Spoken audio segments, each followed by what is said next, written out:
Crocodile Cauldron is the moment Donkey Kong Country 2 takes a hard left turn into uncharted territory. It's the first truly original world in the game, relatively speaking. And while we're not quite on the mainland just yet, we do get a little insight into the Kremling's operations on their home turf.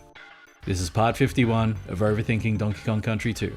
When I was a kid, I always thought Crocodile Cauldron's overworld was void of any detail and personality. It's not the best overworld in the game by any stretch, but I was very wrong. I think I was just overwhelmed by all the lava. Taking a closer look at it now, not only does it have a bit more going on than I thought as a child, but it's quite beautiful. There's a loose symmetry here that gives it this otherworldly quality, and that's something I really dig about it. The picture draws the eye to the peak of the largest volcano, where Cleber's fight takes place, through the use of lines, the streams of lava and the cone shapes of the volcanoes, as well as the contrast of dark rock and bright magma, with the upper pool being brighter than the lower. But with the caves, stepping stones, and terraced magma pools, the picture also draws a natural looking path from level to level. Looking at it now, especially after having analysed the whole game, it's a lot easier to imagine that this place could have once been much different. You could imagine Crocodile Cauldron being a rocky, but relatively safe cove for ships to anchor, away from the elements. The shape of the area pre-eruption may have been a lot different too, which could explain why the ship is so high up. But if that was ever the case, it was a long, long time ago. And as for how that ship hasn't burst into flames, it's a video game, that's how.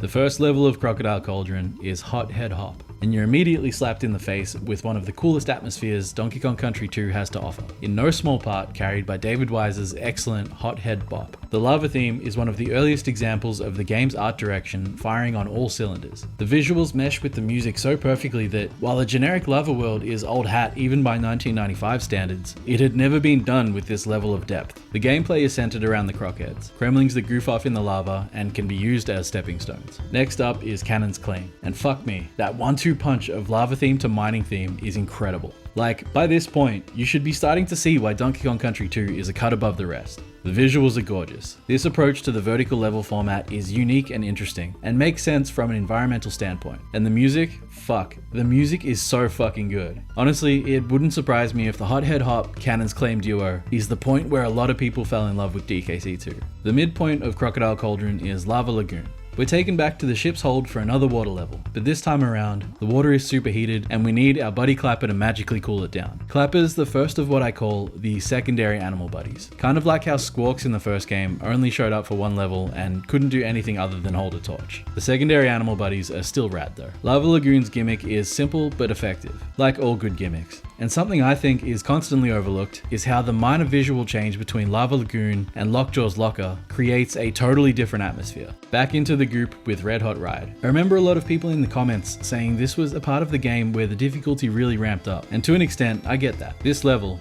which sees you riding over large stretches of lava on rubbery looking blue balloons, using plumes of hot air to keep you aloft, throttles back the momentum, and favors patience over flow. It can be a bit awkward controlling the balloons too, so there's that. The final level of Crocodile Cauldron is a great one to end on. Squawks' shaft takes us back into the mine shaft with a new coat of paint, so to speak, and reintroduces us to Squawks. No longer this tiny torch-wielding parrot, Squawks is now big enough to carry both Kongs in his talons as he moves up through the mines, spitting eggs at the crooks and neckies that stand in his way. That final chunk of the level is such a strong end to the world, and for returning players, it must have been such a cool twist seeing Squawks all grown up. Cleber is the boss of Crocodile Cauldron. As a kid, I remember thinking he was quite scary, but he's not so bad. I'm not crazy about his design, but I don't dislike it either. Cleber's our first hint that something more supernatural might be at play on the island, though the full extent of which we won't see for a while.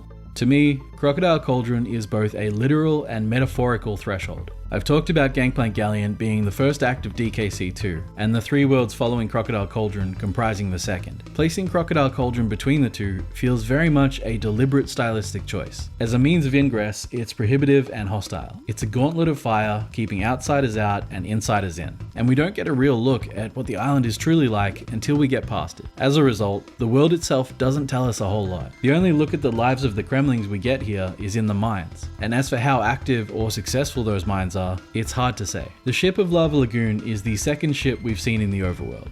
And while that doesn't mean a lot just yet, you can start to see a pattern forming here. A pattern that gets more complex when you factor in Cleber's supernatural presence. Something I didn't talk about during the Crocodile Cauldron episodes is how this is the first time we meet Cleber, the guardian of the lost world. At first, you don't have enough coins to pay the toll, so you're kind of just left wondering what his deal is. I do feel like that was done by design too, forcing you to keep the mystery in the back of your mind, even if only for a level or two, before you can come back and find out. It also gives the player half a dozen levels of earning creme coins without explaining what they're for, which is cool. Speaking of cool, Kleber's kiosk is, in my opinion, one of the coolest screens in the game. Even now, as I say that, I realize what it's competing against. Screens like Funky's Flights 2 and Cranky's Monkey Museum, and really, an entire game overflowing with awesome visuals. 2 worlds down, 6 more to go. We've crossed the threshold between Act 1, Gangplank Galleon, and Act 2, where the bulk of the game takes place, and, to me at least, where the game truly comes into its own. As always, thank you for watching.